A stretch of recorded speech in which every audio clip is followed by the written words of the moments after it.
My next guest will make her pro debut on March the 27th at Triton Fights 18 when she meets Ariana Melendez. And of course, it's Glory Watson back on the show. Glory, how are you? I'm good, Ryan. How you doing?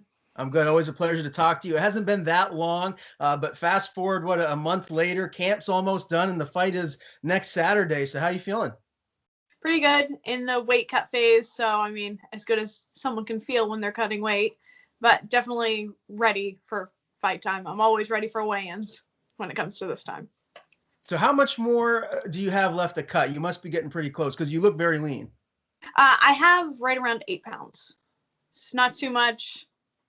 Coach said I could afford to be a little bit heavier, but I like to have to cut less in water, which means I put less weight on when it comes time to go back into the cage. But I feel like my energy stays higher throughout camp, which I prefer. So is that normal for you to be about 8 to 10 pounds a week out of a fight? Yep, that's pretty average. I keep track of my weight usually the 2 weeks before fight time. I keep track of my weight every single day. And looking back on my last camp at 115, I was a little bit heavier than I am right now. I was this weight on the following Monday. So I'm a little bit underweight from where I usually am, but I'm feeling pretty good. So that's good to hear. Now, I know you've had a very unique camp. I heard it's been the best camp that you've had to date. So let's dive right in and talk about it. You've been bringing up a whole lot of great fighters and coaches to help you get ready for this fight. Let's start with the JB, Jason Eric Bell. He's obviously well known for his jiu-jitsu. He's been coming up once or twice a week to help you. How much better is your BJJ now versus when you were an amateur? It's definitely taken a step up, especially going with JB so frequently. He has his submissions that he loves, and so I've had to learn really fast how to defend those. Definitely his triangle is a killer. So learned a decent triangle defense, still working on it. But he has helped immensely with my camp. Even just the mental support that he gives me is huge. He is definitely one of my biggest fans. Yeah, no, he talks nothing but phenomenal things about you. So I know he's a big supporter of you. You've also been having Caleb Austin and Ryan Burgess come up and help you get ready. Tell me what that dynamic has been like. So Ryan and Caleb are each wrestlers. They've both fought for the NEF. But they are completely different fighters, completely different athletes. Ryan, who is now a purple belt, has a little bit more of a jiu-jitsu background on top of his wrestling. So going with Ryan, he has the ability to flow from wrestling to jiu-jitsu, where Caleb is such the brute strength, amazing wrestler, amazing scrambler. So we've had so many different looks from different people. That has been super, super important. Now, are those guys going crazy, wishing that they could get a fight here soon? I mean, they must be, right? I don't know that Ryan wants to fight again. I haven't really asked him, and I'm also not sure what Caleb is doing. I know we have people in our gym that are chomping at the bit and ready to go, but it's kind of take what you can get right now. Right. Also, one of your main training partners, Richard Martel, I assume he's been right there with you throughout the duration of this camp. Just talk a little bit about him and how he's been able to push you to get you ready for this pro debut. So Rich actually started training right around the same time I did. He has been a little bit more in and out. He has a young baby. I believe she's 2, almost 3 now. And so he has that. He has a wife, and he just started a new job. So he's been kind of spending a lot of time working, but he still will make sure he comes in a couple days a week. And he has done great pushing me physically because we are similar in size, but he is a guy. So he has that man strength that no matter what, I can't really do anything about. So it's allowing me to go with someone my size and have to work my technique. Yeah, well, I'm sure that's really been, helping you evolve as a fighter here. And I know this pro debut is so excited for, not just people in your camp, but everyone here in New England that supports MMA and women's MMA. You're someone that we've all had our eyes on for a long time now, and it's right around the corner. Let's talk a little bit about Coach Young and obviously Aaron Lacey, who's been there right from the inception of Young's MMA. How have those guys been this camp? How has Chris been on you as far as, making sure that you're fully prepared for this debut? Coach is so tough on me right now. So tough. I don't know how many times he'll snap at me and just asked me why I'm acting this way. And I'm like, I'm just tired. And he's like, I don't care. I get that I don't care a lot. But that being said, he is pushing me in a direction that I feel like I'm getting better every single day. And mentally, I've mentioned in different interviews and podcasts that mentally this is the toughest sport and that is the hardest part for me. So him pushing me the way that he does has allowed me to grow, even though in the moment I really hate it. But he's actually been my strength and conditioning coach through all of this. He's been my technique coach. He is my primary coach, and I definitely wouldn't be where I am as an athlete without him. Yeah. And then, of course, Aaron, who he's always there, even when he doesn't want to be there. He's had to help me with my conditioning lately because we're doing different things because he's not a week, 2 weeks out from a fight. So he's doing more strength focused where I'm doing more cardio focused. So coach will have him run the timer and grapple with me for 30 seconds and just on and off different things. So Aaron has been so huge throughout this camp, and he has been definitely one of my primary training partners. And I am so grateful to have Aaron still be part of the team.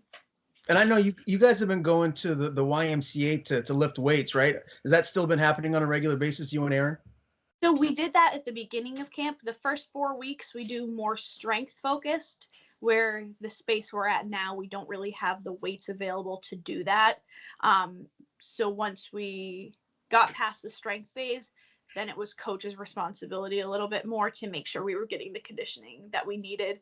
And we ordered some kettlebells to make sure we had enough weight, even though I wish we didn't because it was sometimes too much, but it was perfect. How are things out there in that space in Holden? I know it's smaller than what you're used to, but are you guys making do out there? Definitely 100%. Of course, I want more space, especially with the type of training that we've been doing. Space is great, but you take what you can get. And right now we do have everything that we possibly need to make this work. Okay. And what has life been like for you outside of training? Are you working right now, or just tell me what that dynamic has been like? I'm not working. I'm strictly a fighter. That's my job. So I'm there every morning. I have clients almost every morning, and then I have my training, and I have clients midday, and then I have my evening training, and sometimes I have clients in the middle of the day, sometimes I have clients in the evening. I'm at the gym pretty much all the time because it is literally my life and it's my career. Yeah, you've got to feel pretty fortunate to be in a position like you're at. I mean, a lot of professional mixed martial artists that are early on in their career, they can't do this full time. They need to have another job to pay the bills. So do you feel pretty fortunate the position that you're in right now? Yes, I can't express how lucky I am and how grateful I am for the people that really pushed to make this happen. My parents and Kira Innocenti has been so huge through all of this, and I wouldn't be able to train the way that I feel like I need to without them. That's fantastic. Now, again, next Saturday is the pro debut down in Florida, Triton Fights 18. Now, has anyone else decided that they're going to be traveling down with you? I know you had a big stable of family and friends that were coming originally. Who all's coming now? I've honestly lost count and couldn't name everyone that's going. I believe there are upwards of 50 people going down. Wow. So I have a big following, and it's mostly my family and then different people from the gym that have been part of the gym for a long time, or people like Richard is going and Aaron and like the really staple people. And so it's really everybody. Some people from Florida that my mom went to high school with want to go. So they're going. So I have a lot of people just coming out to support me, which is good because it's not going to be my home turf. Are you guys driving or flying? We're flying. You're flying. Okay. So obviously Coach Young, Aaron will be in your corner. Right now at this point, are you more excited, or are there some nerves just to make that jump, to go out, out of your home base, right? And you're going down to someone else's home turf and make this pro debut. Like, what do your emotions feel like right now? Right now I'm still really focused on making weight. I tell everyone I try not to focus too hard on the fight until I can make weight. I feel like that's a battle that kind of gets overlooked. Missing weight is a loss. If you're standing across from your opponent and you just missed weight, it's a failure. So I don't want that on me. And I know that focusing on getting my weight down and being at a comfortable weight that I can cut the weight in water and show up ready to go fight night, that's more important to me right now. And everything else comes after. I've heard Coach Young talk a lot about, when you're an amateur, that's when you grow, that's when you make mistakes, because once you turn pro, everything matters so much more. Do you feel that extra pressure to go in there and be the best version of yourself in this debut? Because really, moving forward, every fight is just so much more important to make sure you capture a victory. It's not so much extra pressure, but it is definitely different. At the same time, I am going back to a fresh, clean record. I'm going in 0-0. So is my opponent.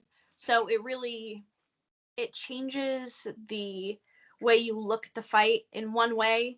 But I actually am really excited because I don't feel the pressure of a record right now. I'm 0-0, and whatever happens, happens. Of course, I want to win. If a loss happens, as long as I go out there and perform, that's what matters. You only had one loss as an amateur. How much better are you now versus when you fought Kara Greenwell? I guess it's hard to tell. I guess we're gonna find out. I haven't fought. It's so crazy. It's been a year and a half since my last fight. Chris and Aaron, they must have some ideas as to how much better are you. Like, what have they told you? They say I definitely have improved a lot. Worked on my game a lot, and I like to say that, or I would like to think that I am a different fighter, and the things that I've learned are going to come through. Whether they do or not, I guess we're going to find out. Okay, well, we'll see. As far as the venue goes, have they opened it up to more people, or what's the capacity like now for fans in attendance? Capacity is 500, and that's as far as I know. You must be excited just to fight in front of fans and people again, right? It's been so long. Yeah. No, I was talking to one of my teammates the other day, and he's like, "Are you nervous about having all those people down there with you?" I'm like, "No, I like it. I like having those people. Whether you win or lose, it's so much support. If you lose, everyone comes up to you and says, 'You did great. Keep going. You can do this.' And then if you win, you get all of the luxury that comes with winning." So, are you planning on doing anything sightseeing or anything outside of just going down there to fight? Like afterwards, are you going to stay for a little while and go out and have a little fun? Like, what's your plans? Yeah, so we leave on Wednesday. The fight is on Saturday. Sunday, I never really sleep the night after fight night, and so Sunday we're going to take it pretty easy, just relax, and then on Monday we are going to go do Universal. And almost all of us have done it except Aaron. So we're all just gonna stand there and watch Aaron while he looks around at everything. All right, let's talk about your opponent, Ariana Melendez. Again, she's making her pro debut. She was 3-2 as an amateur. When you look at her skill set, her style, how do you feel you match up? I think we have a very different style, and I think that that's going to be kind of what makes this fight really fun. It's going to be kind of a matchup of two different styles. She likes to come forward. I've been playing a lot with different types of movement, so hopefully we can kind of really see the difference between a straightforward fighter and someone that likes to be a little bit more on the outside and see what happens, because it's all up in the air, because it's in any fight, anything can happen. The better fighter doesn't always win. Where's your biggest advantage in this particular fight against Ariana? I'm honestly not sure. I never watch a lot of footage. Coach had me watch one fight, and that was it. And I trust Coach to build my camp around that. So I don't know where my advantages are, but everyone says that they're very confident. So that's what matters to me. Are you going to be disappointed if you don't get a finish, whether it's a knockout or submission? Like, are you going in there looking to make a statement in your pro debut, or are you just more concerned with going in there, fighting a smart fight, sticking to your game plan, and just coming out victorious? It's not even necessarily coming out victorious. It's coming out feeling like I performed to the best of my ability. Coming out knowing I wasn't mentally, I was there. Physically, I was there. I was on point. I showed up, and I was ready to fight. And that is the most important piece because whether you win or lose, that is how you grow as an athlete. And even now that my professional record is on the line, it's still, the growth is still so important if this is anything that I am serious about doing. I know you're not the trash talking type, but how do you see this fight ending? Do you see yourself getting a finish, or are you expecting a close fight that goes the distance? It's funny that you asked that. Someone else asked me that this morning, and my response was, I don't know. I'm just going to go there and do what I do, and whatever happens, happens. A finish is always great. Submission is great. But if that's not what happens, then I'm not going to be disappointed as long as I perform. And I'm going to say it all the time, as long as I perform. Just want to go out and perform. But that is really the most important piece for me. If I perform, I have a lot of confidence that I'm going to be able to pull out a win. So what's next? Are you going to try and stay as active as possible, here in 2021? Like, are we going to see you in another fight here in a month or two, or are you thinking a little bit longer? Hopefully we want to stay active. We're trying to get Aaron fights, different promotions. We're trying to find something so Aaron and I can be on the same card. But I would like to fight a few times this year and be active, especially where I'm so new to the professional ranks. I want to kind of get my name out there. For sure. Well, sounds good. I know everyone here in the New England area is cheering you on as you make your pro debut again, March the 27th. Triton Fights 18 down in Florida against Ariana Melendez. Gloria, I know you have a ton of people that support you and about a zillion different sponsors. So I'm going to give you the floor. Thank everyone you want, and make sure you tell people where to follow you on social media. So Jen Moon is my massage therapist. Monty Rand Photography does all my photos. Will Casio at Skull and Snake Tattoo.